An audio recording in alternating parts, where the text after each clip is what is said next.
I feel like we're in different seasons. I know.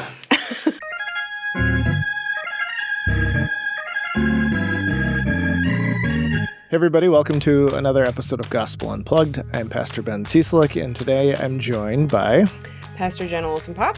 And it is week 2, Pastor Olson Popp, of our Grace series. And this week we're talking about Grace is Not About Us. And we have what might be kind of one of the more familiar miracle event stories in the Gospels. It shows up in a couple of them.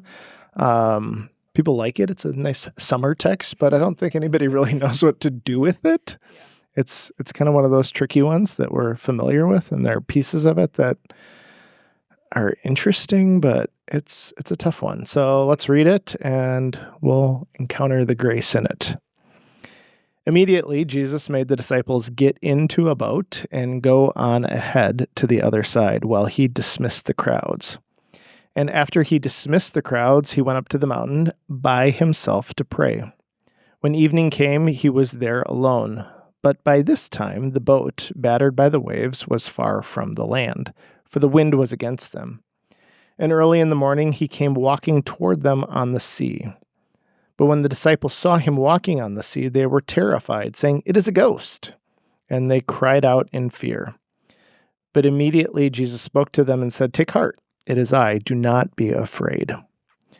Peter answered him, "Lord, if it is you, command me to come to you on the water." He said, "Come." So Peter got out of the boat, started walking on the water, and came toward Jesus. But when he noticed the strong wind, he became frightened, and beginning to sink, he cried out, "Lord, save me." Jesus immediately reached out his hand and caught him, saying to him, "You of little faith, why did you doubt?" When they got into the boat, the wind ceased, and those in the boat worshipped him, saying, "Truly you are the Son of God." What do you want to say? There we have it.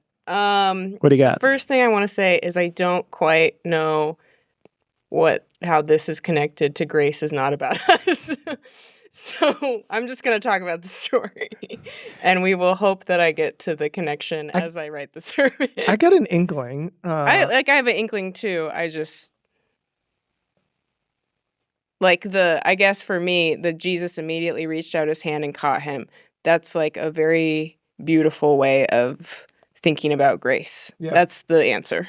That's, to me, that's grace is not about us, is that Peter can't save himself. He cries out, realizing that he can't save himself, that he's sinking in these waters.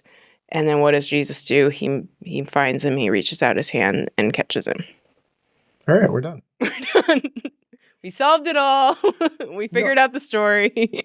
No, it's interesting because I kind of had a different take on that. Like, yes, obviously that well done, very good. Thank you. But I also think there's the moment when Peter starts walking on the water that feels like in that moment, like there's this extension of grace, like you can do something that Jesus is doing. And then when he starts to look around and be like, "Hey, I'm walking. Look at me go." Mm-hmm. Like that's when it falls apart. And when there is this, his inability to continue to rely solely on Jesus and starts to think about himself, that's when it kind of falls apart. And that I never really thought about that in this, because I always hate, well, maybe that's too strong a word, but it's close.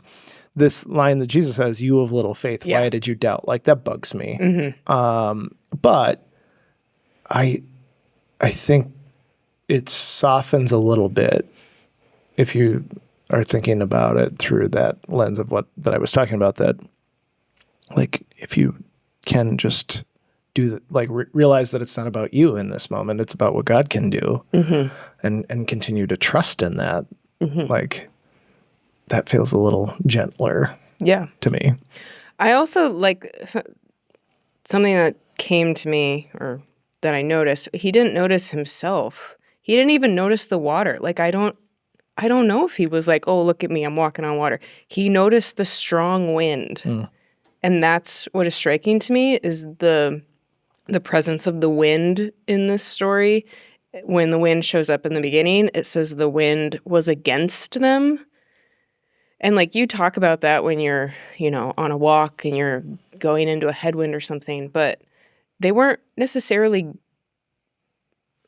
it just doesn't make sense in the course of the story, is like Jesus like set them out on this boat to get to the other side and they're in the middle. So how is the wind against them? Like it just doesn't make, that word choice doesn't make sense. And so it was him noticing the wind. Also, just why Peter asked this question, Right. like, Lord, if it's you, command me to come out onto these horrible waters in the middle of a storm. Like, what if he says yes? What did you set yourself up for? It's just silly. Peter's pretty impetuous. He is. But then, he notices the strong wind, and that's what made him afraid, and he began to sink. I mean, don't you think, though, that, like, the wind can be sort of a stand-in for all of the things around us that distract us, or right. that we, compete for our time, attention, energy, all of those things. Like, exactly. Like we're thrown about by the whims of the world and by the life that comes our way, just as they were. Yeah. And Jesus comes to us, and I think that's the grace, is that it will not drown us. We will not drown. We will not sink. And God will reach out God's hand and catch us. And then at the end of the story, the wind ceases, right? Yeah. It's the waters are calm once again, and Jesus is with them. It is like a pulling through to the other side, right. of things that, almost prefigures death and resurrection. Like that this is part of the way in which God chooses to enter into the world. It is into the storms and moving us through. Yep. Okay, that could work. That could work. You could do something That'll with that. preach. Okay. So what questions do you have? Questions going along these same lines. What are the winds that are about in your life right now? What are the winds that are blowing you about along the raging seas, that are throwing you, that are causing you to become afraid? And then how is Jesus meeting you there, catching you, pulling you through whatever you through storm? the water. Yeah, dragging you through the water. I mean, I feel like sorry to interrupt, but like when you were talking about that, have you learned how to water ski? Yes. That initial phase, like when you can actually do it and you're just kind of like swallowing water while holding onto the tow rope. I feel like that was probably Peter's experience. Yeah. And honestly, that's how I experience grace. That's like a very real. Yeah. Mm-hmm. So, and I think it ties into, water this has like baptismal themes, and baptism is grace upon grace and how God uses the water, blah, blah, blah. That's for a sermon. But anyway, what are the winds that are blowing you around? And how is Jesus pulling you through them? Good stuff. Good stuff.